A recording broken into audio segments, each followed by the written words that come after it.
Hey, what's going on, guys? This is AndrewChicken, and welcome back to another video. Today, I have got a brand new tier list for you for the Season 6 Emergence Community Patch Update. And this is a proper meta tier list, which I haven't really done in a while. I've done a lot of silly tier lists, like tier lists ranking champions I find fun, and tier lists ranking maps I find fun, even a gold skin tier list. But it's been a while since I've done one for the actual state of the meta, and so I figured, hey, why not do one since it's been so long, and let's see who I think is at the top of the meta right now.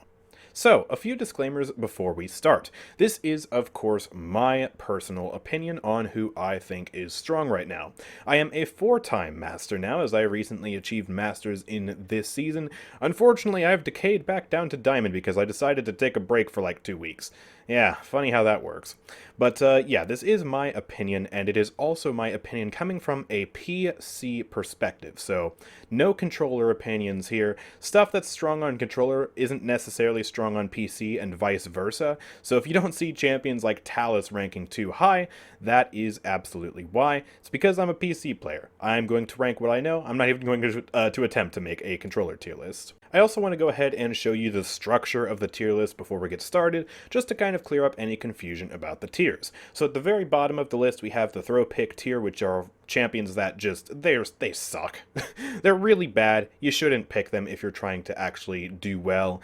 I mean, unless you're the one person in the world who can actually make them work, yeah, you're really just better off picking someone else. Then we have the D tier for champions that, well, you might be able to make them work, but they're generally underperforming compared to their peers. Then we have the C tier, which is the tier for champions that aren't necessarily bad, they're just situational. You can't pick them all the time, but in the situation where they are pretty good, you can pick them and they're actually a pretty strong choice.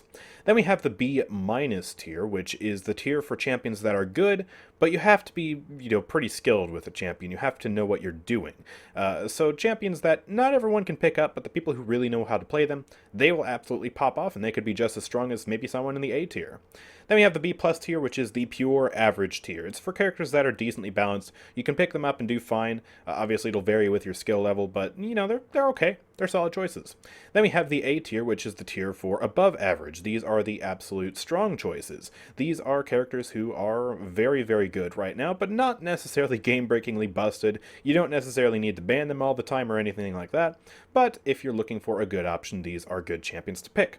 And then last but not least, we have the S tier, which is the top tier. These are characters who are ban-worthy, or pick-worthy, or generally just really, really strong right now. And yeah, they're basically the top of the meta, and probably deserve some form of nerf or rebalancing. Now, as far as sub-ranking goes in the tiers, I will be having a system to where if a champion is ahead of another champion in that tier, that means that I think they are stronger than the previous champion. However, I will also be clumping up the champions within their respective classes. So we'll have the damage class first, then the support class, then the tank class, and finally the flank class. So just because you see the flanks at the bottom of every single tier doesn't mean that the flanks are bad. It just means that that's where the flanks are located, because I felt like it. So yeah, that's kind of explaining how the tiers will work in and of themselves. Last but not least, there are 2 champions who I will be placing on this list who are not in ranked yet, and that is She Who Shall Not Be Named and Nyx. And while I will be placing them on this list, just know that it is kind of speculative. I'm kind of guessing where I think they'll end up in the meta based on how they're performing in casuals right now, but it could very well change, especially considering how they get balanced before they actually finally get put into ranked, so do kind of take it with a bit of a grain of salt. But with all those hefty disclaimers and explanations out of the way, let's go ahead and start placing champions, starting with the bottom rank E tier, which is the throw pick tier. We have 2 champions down here, Moji and Terminus. Now, Moji is a really awkward case of a champion because, well, she is pretty good at farming new players, but that's about it. She is a flank with a tank-sized hitbox and a flank-sized health pool. She also has low mobility, and while she does have pretty high damage output, it is very short-ranged, and also you have to consistently maintain line of sight with a target, meaning that you can't really jiggle peek that well, And yeah, it just makes her a very risky character to play and try and get anything done with. Her magic barrier is very, very strong, total damage immunity, and you can walk around. But apart from that, she is very vulnerable. Her ultimate can be good, but it also requires her to really engage and get up in melee range with the target, and she risks putting herself in danger of getting shot by the teammates of the victim she's trying to kill. So she's just a very risky champion to play. There's one person in the entire world who I would trust to play Moji on my team in ranked.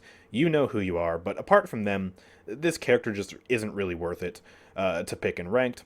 And then we move on to Terminus. So Terminus is a bit of an unfortunate case because his power siphon is really good, but he still gets outclassed by basically every other tank in the game. So the power siphon, of course, can block infinite amounts of damage for up to 4 seconds, and you can point it anywhere you want, making it a really, really effective damage blocking tool. However, the uptime on it is absolutely abysmal, because it relies on the enemy team to actually feed the power siphon in order to get your calamity charges and then shoot them back at the enemies to rebuild your power siphon charge through the card Abomination. And so against enemies who are better at the game and who have more trigger discipline and more control over their spam, you're not really going to be effectively building your calamity charges and regenerating your power siphon. The other option to regenerate your power siphon is, of course, to use the card that generates power siphon charge whenever you hit someone with the axe. But therein lies the other problem. Terminus is a melee character, meaning that it's really hard for him to actually reliably secure damage on people, especially when they are highly mobile. You know, basically every flank in the game can outpace Terminus, and his only other option to deal with them is his Calamity Charge, which he can only generate if they feed the siphon. So you can really see the problem here once people develop a bit of trigger discipline and stop feeding the siphon. So when the siphon doesn't get fed, Terminus is basically just a big boy who tries to run at people, fails to hit them, and dies, and then resurrects, and then dies again. So a lot of problems with Terminus, unfortunately. He could be made better by giving him more uptime on his siphon, but in his current state, he's just not really worth picking. Next up, we have the D tier, which is for characters who I generally feel are a bit underperforming. Now, there's one character here who might catch your eye and make you question, what are you doing, Andrew? That's a weird choice. And that is Seris. Now, Seris is an excellent, excellent support for new players. She is perfect for learning the support category, right? She's forgiving, and she's very effective for very low skill. However, the problem is that when you try to get into higher ranks, she gets quickly outclassed by many other supports. So Seris is basically just a heal bot, and she spends 50% of her gameplay loop just channeling that heal, meaning that she's not doing damage, she's not CCing anybody, and she also doesn't really have any buffs or debuffs that she can apply to her team or to the enemies. So she's really kind of a one-trick pony. Yes, she does have her stun that got implemented into base kit in the last season, and that does definitely help her case. But of course, resilience is a thing, and it's also not necessarily as reliable as some of the other crowd control in the game because you need to hit 4 shots and then have your ability ready and then pop it. And there are also ways to cleanse the marks from a lot of different characters in this game that have different ethereal and invulnerable states. So a lot of kind of issues for Seris that's when it comes to specifically scaling into higher ranked gameplay.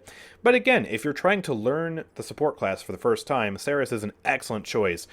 She's kind of like the training wheels of this game, I like to think, when it comes to the support class. And so for that job, she's actually perfect. Like, bravo. But the problem really does come when you try to actually, rank up and try and reach those higher ranks. You really need to pick a support that can do more than just heal bot.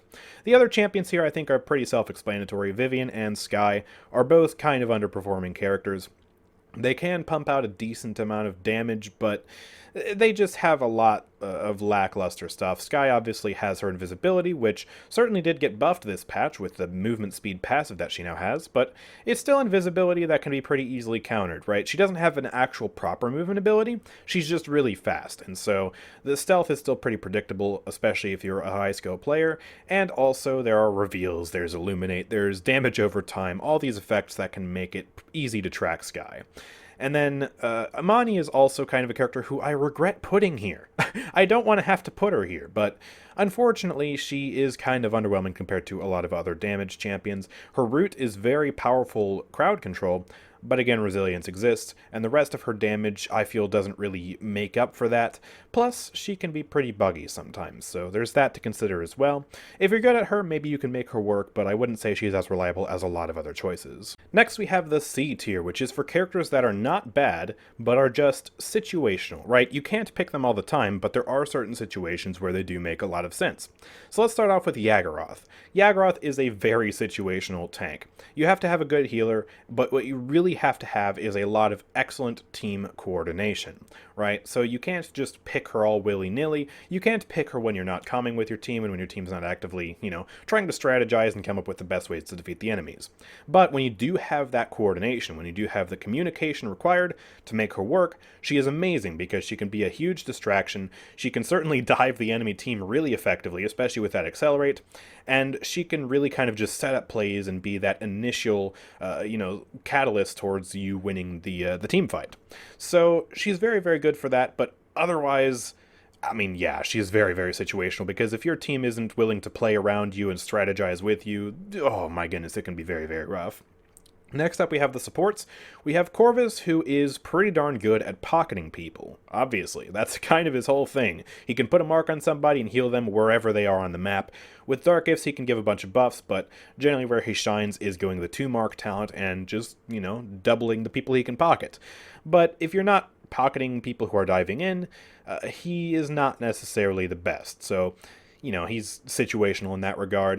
And then we have Grok, who is it's just such a weird support because he's not really like a support in the traditional sense of like, oh, I'm just going to main heal. Main healing with Grok doesn't necessarily work. While Spirit's Domain is certainly fun, you spend most of the time shooting your teammates, you're kind of a one-trick pony when it comes to healing, and by the time late game Cauterize rolls around, you're just kind of useless. Totemic Ward can work, but you need to have a good comp that can actually play around Totemic Ward.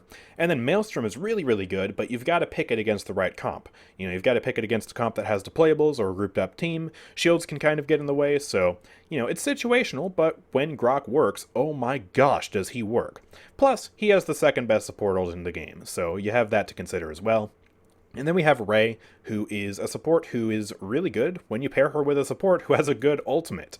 So combos like Rey Furia and Rey Grok can still be decently effective. They're not as effective as they once were because basically all 3 champions have had nerfs since then. But Rey is still one of those champions who can work pretty well in that combo, but as a main healer, she doesn't work in a lot of circumstances because her healing can be unreliable and also it's super limited by range. But she has very good supportive capabilities apart from that, and so again, it's one of those supports who's situational. Lastly, we have the DPS picks. We have both of the snipers who are in this tier because they're really only good on certain maps. Strix and Kinessa can be dominant on maps like Frog Isle, but on other maps, well, they're not exactly the best choice and can be pretty easy to dive. Then we have Willow, who is a blaster who is really, really good at countering super heavy support comps, right? Lilith and Nara, that's deadly, but you can take a dead zone, throw it at the Inara, and make your job a little bit easier. But she also can be outclassed in the damage department by a lot of other damage dealers in the game, and so, it's a bit rough, it's a bit situational. Last up, we have Shaolin, who is a very good, very, very, very good anti-flank. He can hit you with that cripple arrow and then the rapid shot combo and absolutely delete you if you're playing a flank like Vatu, Maeve, or really just any flank. Like, he's very, very good against flanks and even some DPS. But the problem is he's not that great into tanks because he has very low tank pressure, right? Apart from rapid shot, he basically has no answer to a tank. His DPS is on the low end. What matters about his DPS is the burst, right? He can charge up an arrow behind a wall, peek, shoot somebody, and then shoot somebody again, and that's basically all their health gone. That's where he really shines. So, you can pick him against very, very good DPS and flanks, and you can do well if your aim is good, but you got to be careful about the tanks, and so that's why I put him here, because of that situational aspect to him. Finally, we reached the B tier, but we reached the B- tier first. So we have the tier for the champions who are good in the right hands. These are champions who can potentially really pop off, but you gotta make sure that you know what you're doing first. So Pip is the first champion in this tier because I guess we're putting supports first. And he's a champion who, you really got to know the right way to play him when it comes to hitting your shots with Combat Medic or throwing your potions with Mega Potion. There's just a lot of skill involved with determining who to throw your potions at, when to throw them, where to throw them. Can you throw them and hit the person behind the wall? Can you throw this potion and potentially hit 2 people instead of just 1? All kinds of different trajectories and maths with him. Plus, Weightless does have a lot of cool tech you can learn, but you've got to spend the time to practice him before you can do that. So, a really good pip can really pop off and be an excellent asset to your team, but that's not most pip players, and so, it's kind of risky to pick him. The same thing goes for Atlas. The difference between a good Atlas and a bad Atlas is absolutely night and day. He is by far the most skillful tank in the game. If you're a bad Atlas, you'll basically be the 6th member of the enemy team, rewinding enemies out of your teammates' ultimates and making everyone yell at you. But a good Atlas, oh my gosh, they are absolutely terrifying. They will rewind you into places when you least expect it, and then they will kill you. And then when you buy resilience for them, they'll still somehow figure out how to be a menace with their absolutely tremendously sized wall and their self-rewind. And oh my goodness, good Atlases are a nightmare to face. So there's a really high skill requirement for this guy, but if you are that skillful player, he is incredible.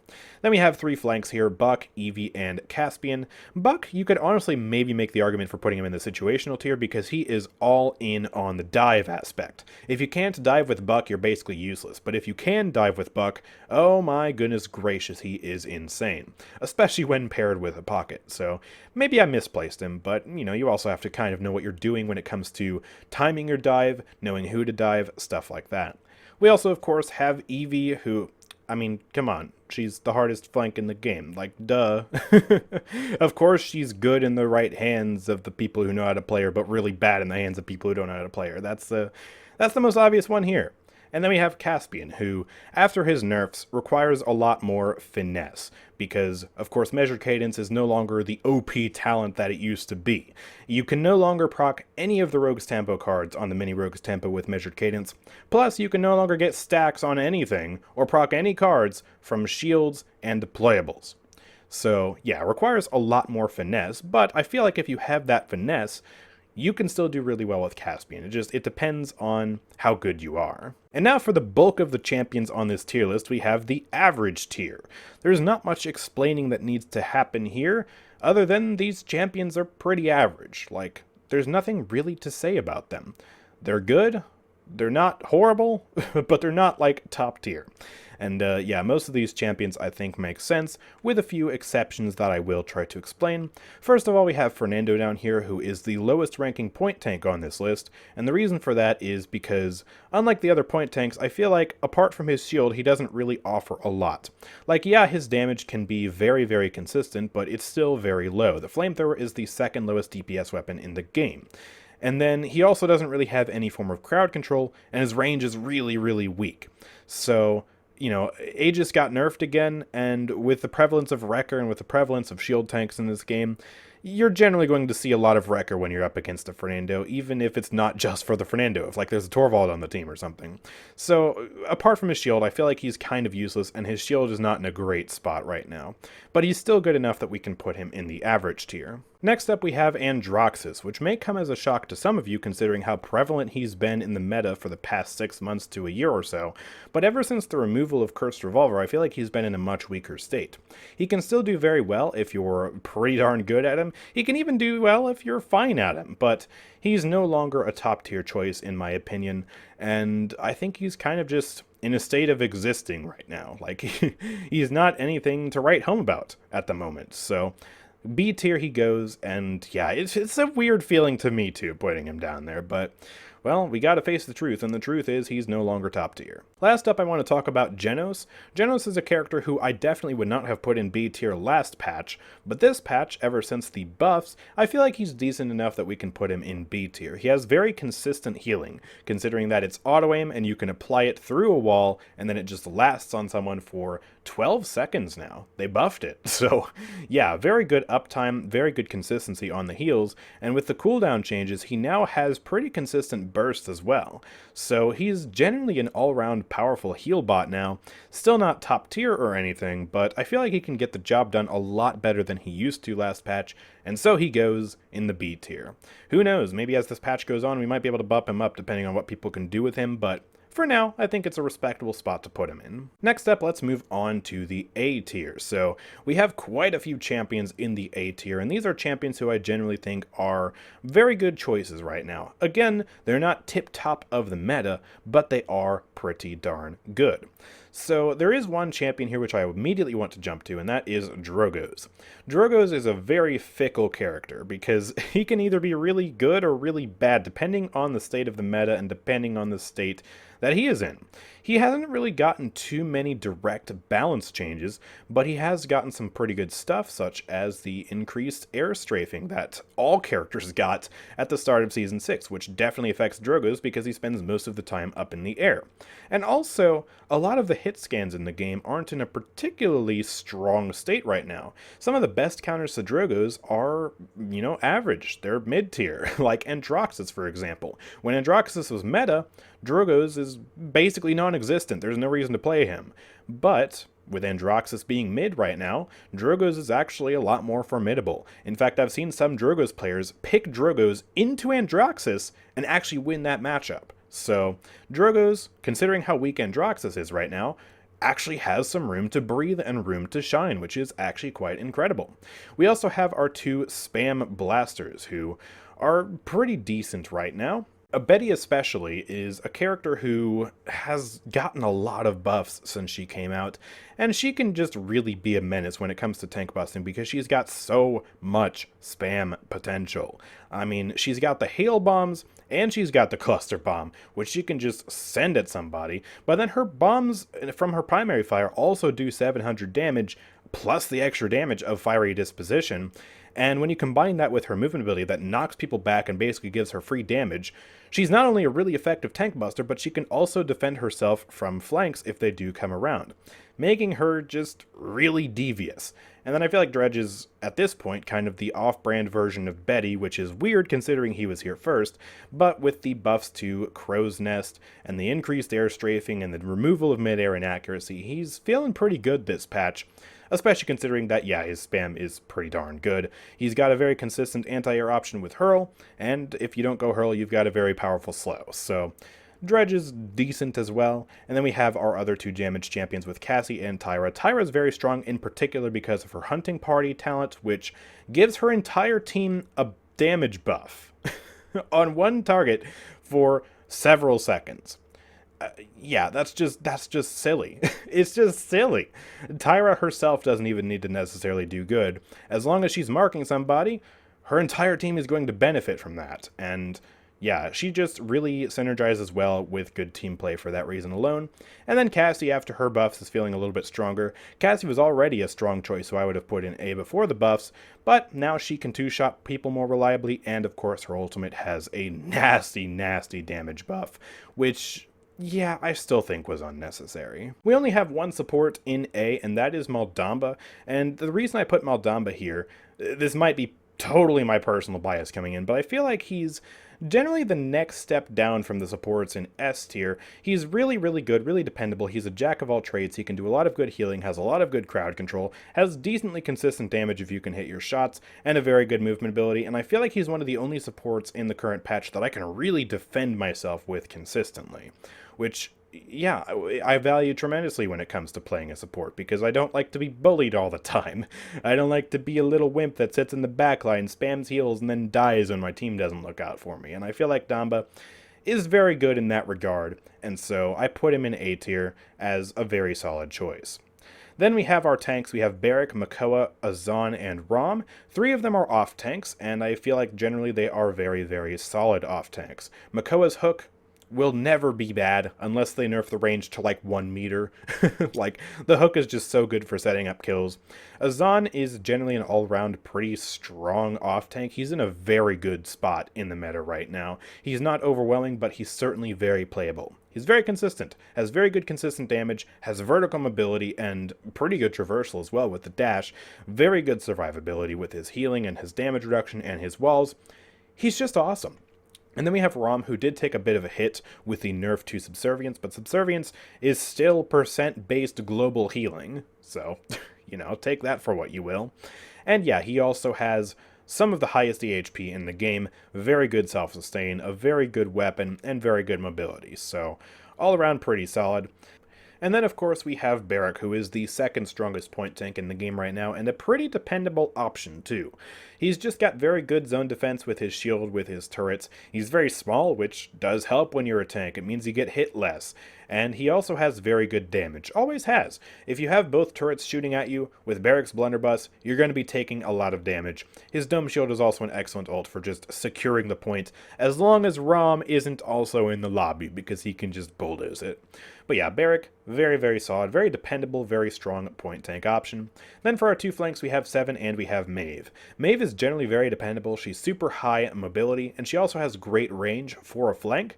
She is projectile, which is kind of what balances it out, but if you can hit those projectiles consistently at longer ranges, you're going to be doing a lot. You're going to be getting a lot more value than with a lot of other flanks. And yeah, she can generally kind of serve as sort of a counter to Seven in the regard of she also has the mobility to keep pace with him, and she has the range to hit him and, try and stop him from being an absolute menace. By no means is she a perfect counter, but she's generally pretty dependable. And then, yeah, Seven, I mean, I don't like Seven.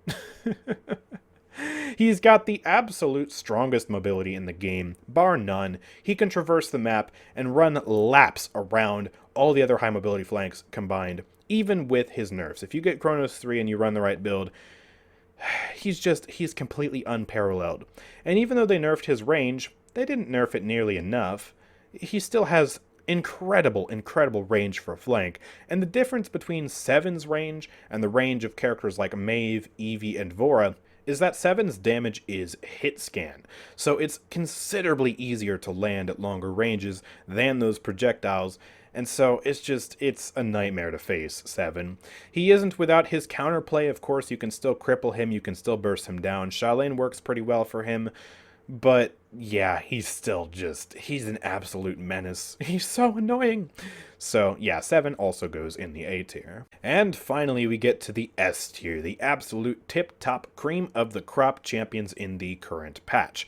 And there are only a few of them, but they are all exceptionally good. Starting off with Bomb King, who is our only damage champion up here. He is extremely dependable because he does basically everything you need him to. He's got very good area damage, he's got very good single target damage, he's very brawny, he's got good mobility, including vertical mobility, and he has a wicked fast speed card. He's got great self-sustain, he's generally just amazing. He even has crowd control, and an excellent ult, and zoning potential from that crowd control ability. Like, what more do you even need? The only prerequisite to playing this guy is that you have to figure out how to hit your sticky bombs, which does take a bit of practice, but once you've practiced it enough, it actually becomes pretty darn easy, especially with Royal Subjects. Royal Subjects is basically just free damage. Like, if you miss with Royal Subjects, honestly you're just bad, or you're trying to snipe somebody, and why are you trying to snipe with Bomb King? So yeah, Bomb King, excellent choice right now. Very little counterplay to a good Bomb King, apart from just ganging up on him.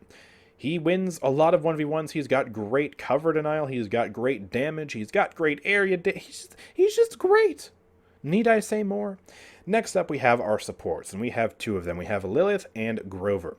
Both of these are exceptional healers who also are capable of doing more than just healing. Lilith is her healing is just, I don't know how they even allow this level of healing to exist. If you stack a Hex and 2 full charge swarms on somebody, they are getting thousands of healing per second. Like, it is just nuts. And yeah, even if you're not stacking all this healing on someone to basically make them immortal, she's still got good healing in her individual abilities. The Hex is like a Genos mark on steroids. It starts out around Genos levels, and then ramps up to, like 2 or 3 marks at once? Like, it's absolutely ridiculous. You just put it on a flank, and you basically never have to worry about them for the next 10 seconds. And the Swarm, of course, is good area healing, but it also does a considerable amount of damage. Like, the Swarm damage, yeah, it might not be that noticeable at first, but it'll really creep up on you, and by the time you're dead, you've probably taken like 1,000 damage from the Swarm if you're just fighting and not paying attention to it. Like, it really does add up. And so the fact that she can do a lot of healing, like exceptional amounts of healing, while also doing pretty good damage with the Swarms and just spamming out shots whenever she's not channeling her Swarms, is already really good. But then you also have to factor in that she is the only support in the game with a tank-sized health bar. With Blood Cannon, she can reach very close to 4,000 HP. Like, it's actually absurd. And of course, she can stack it with Haven and Veteran, and she also has the perk of not really needing Chronos. Chronos certainly does help, but she already has such low cooldowns that you can kind of get away with just rushing Haven if you want. Like, it's really just that simple. And then on top of all that, she's got a good movement ability. Is it the best? No. But is it good? Absolutely. You can just traverse a lot of ground with it. It has vertical mobility to it, and it gets enhanced by her ultimate, which basically makes her unkillable considering the amount of blood health regen it has, and it gives her teammates true lifesteal, which cannot be cauterized. So, just an all-around tremendous support right now. There's a reason she's banned or picked in basically every game, because she's just that great. And then, of course, we have Grover, who is basically the runner-up to Lilith, being another excellent support who can do a lot of healing, has great survivability, and has great damage that he can pump out consistently throughout the match. Grover got really buffed by the keyword changes, which he and a few other supports got, because Rampant Blooming now just does insane levels of healing with that curative passive. Rampant Blooming basically gives him 2 charges of Blossom. One on his actual Blossom ability, and then one on his Vine. And both of them now do just tremendous amounts of healing. And it's all area healing in a very big area, too. So the main Blossom, the area on that is absolutely absurd. And while the Vine Blossom doesn't reach the same area, it's still pretty consistent. And you also have to keep in mind that Grover receives 100% of the healing that he pumps out. So whenever he presses Blossom, he gives everyone else like a 700 burst, but he gets that 700 burst too. So even though his health pool is technically only like 2,200 or whatever it is, I forget off the top of my head, he really has more effective HP than that because of all the passive regen that he has. So he is quite tough to kill, especially because now that he has basically 2 charges of Blossom, you can actually more freely run the damage reduction card in your build on Blossom, which has very good uptime and very good potency. But that's not where his survivability ends, because he also has one of the best movement abilities, not just in the support class, but in the game, which is, of course, his Vine. So his Vine at face value is not super crazy, but it gets absolutely ridiculous when you factor in Vine Tech, which allows you to basically triple the distance of your Vine and go from one end of the map to the other in the span of about a second.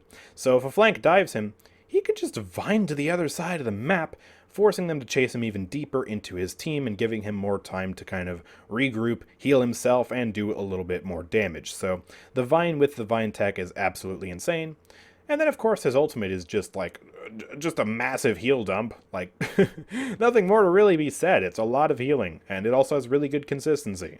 It's good. Next up, we have the 3 tanks in the S tier: Inara, Torvald, and Ruckus. Inara is by far the best point tank in the game in this update because of the massive buffs she just got in Season 6. So Inara's Mother's Grace now gives her 50% damage reduction, 50% increased healing, and crowd control immunity, which is all just an exceptional bundle, but it also pairs with the buff that she got where she no longer slows herself when she shoots, meaning she can just walk at people. With 50% DR, 50% increased healing, crowd control immunity, she can buy Nimble to walk at them faster, and there's nothing you can do about it. You can't crowd control her out of the way, you can't kill her, especially if her support is paying attention. She's kind of just disgusting. Simple as that. And of course, she can also, after her Earthen Guard is down, cycle her abilities. She can put up a wall which you can't walk through and provides very, very good cover. And then she also has her Warder's Field, which can, of course, slow people and do additional damage. And then her ultimate is just a really good stun to set up kills for her team. But really what makes Inara strong right now is just that Earthen Guard is disgusting with Mother's Grace, especially when you pair it with a support. And now she can just walk at people a lot easier, making aggressive Inara even better. She's just an excellent choice if you want a tank, and yeah, she's picked very consistently and ranked because of it. Next up, we have Torvald, who got buffed in Season 6 and got slightly toned down in the most recent update a week ago, but also is still very, very strong and still stronger than he was in Season 5. So Torvald now has a 2,500 health personal shield, which is more like a 5,000 health personal shield when you consider that recharge instantly regenerates the shield with the press of a button. And then of course you can combine it with his 3000 base health to create a very beefy boy. And he's also an excellent team player and is great for two things: protecting his backline and pocketing a flank as they go in. So Torvald's protection can serve two purposes. He can shield somebody as they dive to help them survive and potentially get a kill, or he can shield somebody as they're being dove to protect them and give them time to kill whoever is attacking them, which just generally makes him good in a lot of circumstances. And then his Nullify can kind of also be used for the same purpose. So if he and a flanker are chasing down a target, he can nullify them to make sure they don't get away or they can't kill his teammate. Alternatively, if someone dives his backline, he can nullify that target and make it a lot easier for his team to kill them. So he's very, very flexible, and he's generally a really good team player. And now that he's exceptionally beefy, well, I mean, he's a top tier tank, and there's not much really more to be said about that. And then of course we come to Ruckus, who I put at the back because he's basically just a big flank. He's not really a tank. He's just a very, very big flank because he's got the mobility of a flank, he's got the damage of a flank, but he's got the health pool of a tank. He's got 4,000 health, and he can pop a 2,000 health personal shield at the press of a button, but he can move around like he's Maeve, has the same DPS as Maeve, but can hit headshots, and also has missiles which he can fire in tandem with his miniguns to actually achieve a pretty nutty DPS for a tank. With good map knowledge, good positioning, and good movement, Ruckus can absolutely dominate a lobby, especially if he is coordinating dives with other flanks. Like, for example, Vatu, who... oh my goodness, he is filthy. He's got the second best mobility in the game, arguably behind 7, and he's also got a tremendous amount of damage reduction. For some reason, Hi-Rez decided to give Vatu damage reduction during his dash. So if you manage to track him and hit him during the dash, instead of being rewarded with your full damage because you hit a skillful shot, you get rewarded with less damage because Vatu said so. And then of course he's also got excellent damage reduction cards with very good uptime, meaning that he is a pretty beefy flank, but also one that, well, you're going to struggle to hit in the first place. He can choose his fights better than basically anyone in the game because he can just ambush to whoever he wants and then dash away if the fight gets too hard for him, and he's also got an excellent burst combo. Kunai, Shadow Bombs, Kunai will wipe out basically anybody. Kunai, Ultimate Kunai, will also wipe out basically anybody and also stun them, which makes it basically impossible to defeat him. He is very, very good. A lot of people have been asking for Vatu nerfs for a very long time now, and hopefully they will eventually come. I'm still mad about DR on Dash.